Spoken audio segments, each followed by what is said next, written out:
I want to start camping again. Great, you have all the camping gear. True, but with injuries from work and the fact that I want to camp 4 seasons now, camping in a tent isn't really ideal. Easy, buy a rooftop tent. True, but with the Jeep and the hardtop, there are no supports there, so you have to put on either internal structures, which means drilling through the hardtop, or you get an exoskeleton and then you mount the Jeep to that. With that, you have a lot of money. I've seen them go for around $2,000, and then you have potential wind noise from that, which you probably have wind noise anyway with the rooftop tent.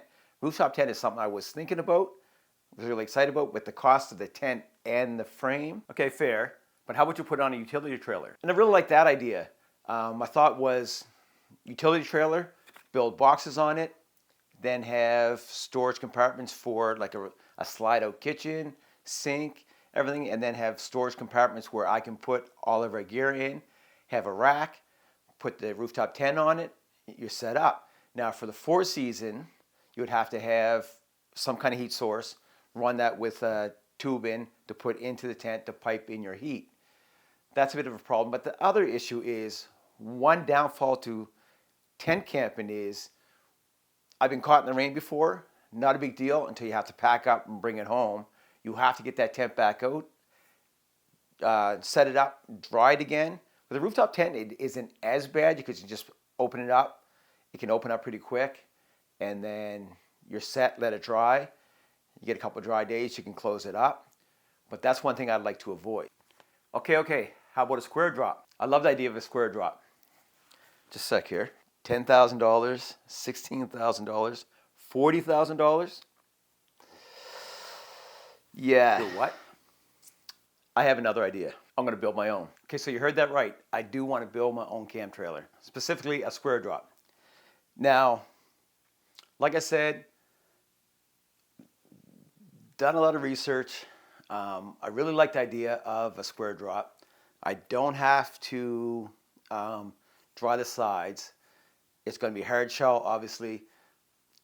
It's all the only moisture you really have to deal with is any condensation inside, and as long as you have no leaks, that's it for the moisture inside. You park it, you have all your gear in it, you add your food, some clothes, and away you go. So I want to have it 4 seasons. Really like to try some winter camping. Hot temp's an option, but then once again, you either sleep on the ground or a cot. I've slept on a cot before my injuries, and they don't work well for me, or at least the ones I've tried. And so I like the idea of having the Squaredrop. I want this trailer to be somewhat an off-road trailer. So this will be towed behind my 2016 Jeep Rubicon. So because of that, I have the 2-door. So because of that, I have to stay under 2,000 pounds. Oddly enough, the Jeep has a limit of 2,000 pounds, 5,000 pound tongue weight. I'm limited there, but I'm shooting for 1,500 pound dry weight of the trailer, hoping with my gear, I'm under that 2,000 pound mark. Now, the plan is to go with a 5x8 cabin and then have a ton box. I want solar, I want batteries, I want a camp fridge, propane stove, maybe a small TV, bed, and roof racks so I can carry my kayak, which you can see up in the back here. And for the rear, I'd like to have an outdoor kitchen setup, countertop, sink, onboard water storage. I'd like to have that inside so that water can be used 4 seasons as well. And then I also want heat. The heat I'm still trying to decide on, but what I want to do is kind of go through the whole setup and discuss each system that I want, and then go from there and start building. But as you know, for some of my builds, I plan well in advance, and then it takes time for the videos to come out. I'm not a full-time YouTuber that has a ton of money to just buy all the parts right away and do a build. So if you saw some of my videos planning on rims, it took me a while to get them. I did buy them, I have them. Ended up buying my 35s. I don't know if I made all my videos yet, but then also my suspension, planned that for quite a while. I put that on, actually would have been last year now. So I still got to make that video. But for this build here, the goal is, this is January 12th. My goal is to have this usable in the first stages by, say, mid-spring. I want to, so the first actual phase, and actually show you, I have, not playing around. This is a trailer here. I have, turn this around. I have the frame already.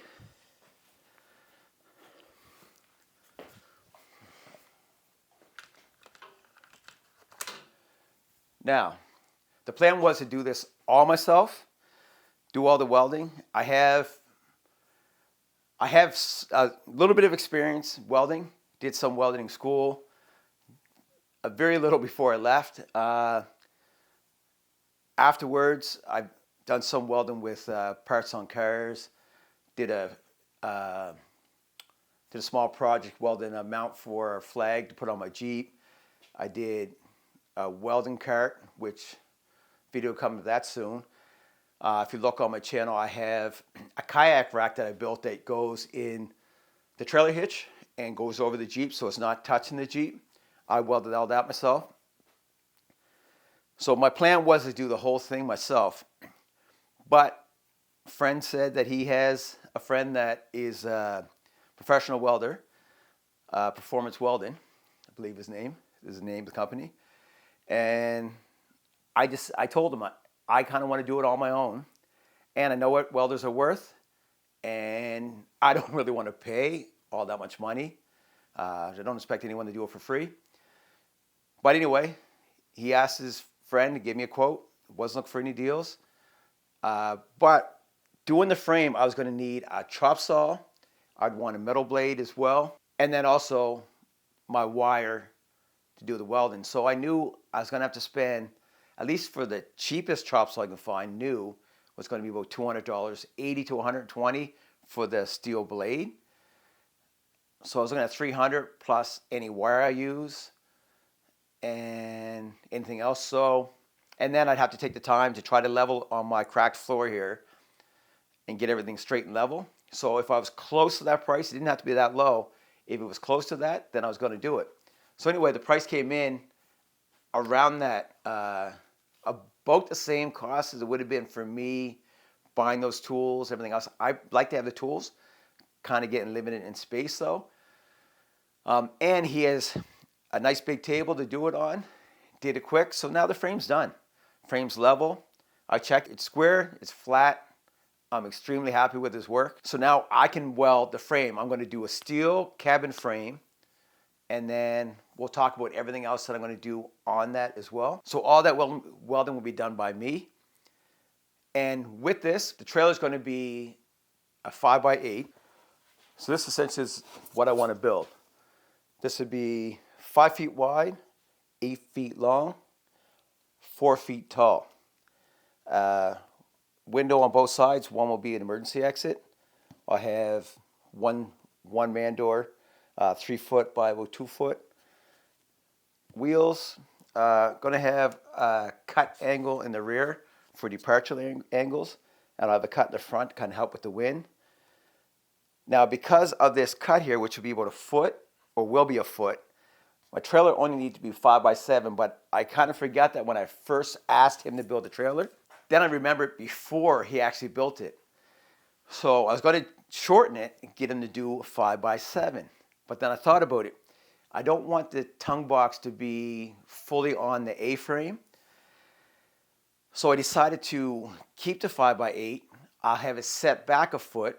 And then that first foot will be a part of the box. Because I believe I want to do, say, a 2 foot deep box. And it'd be 5 feet wide with the trailer. Haven't decided whether or not I'm going to do a tapered front. But this will be to, one, store the camp fridge. The reason for putting it up front is to keep some weight on the tongue rather than put it in the rear behind, in the kitchen behind the axle. So that'll help with towing. And then also it gives me a spot to put the batteries for the solar system, battery or batteries, and also the other solar components, charge controller, inverter, and things like that. And then I can insulate that and heat it. And that's something too. The trailer is going to be insulated. I'm probably going to use at least a 1-inch foam on the walls, maybe 1.5, 2 inches on the floor, and at least 1 inch on the ceiling. So that's the basic overview of the trailer. I will give you more videos explaining each component and what I want to do. Just try to keep the videos kind of condensed and also break them up a bit so that you can go back and look at those.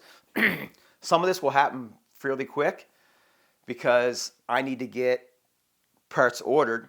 The first real stage I want to do is take the trailer. I want to decide on my axle, which I need to try to do this week. Order that, because for one of the axles might be a torsion axle.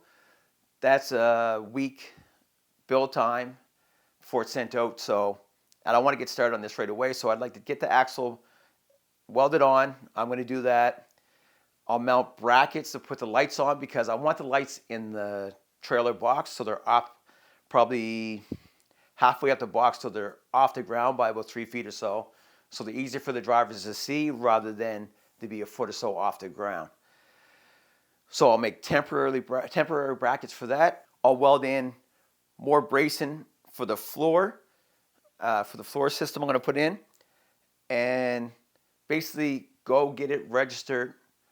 I'll put on my chains, the coupler and things like that. Then go get the trailer inspected, get it registered so that I can actually use the trailer. Then my sheets that I'm going to use for the wall, the roof, the floor, I can go pick them up on this trailer, be able to strap them down. Won't have to rent a trailer for that.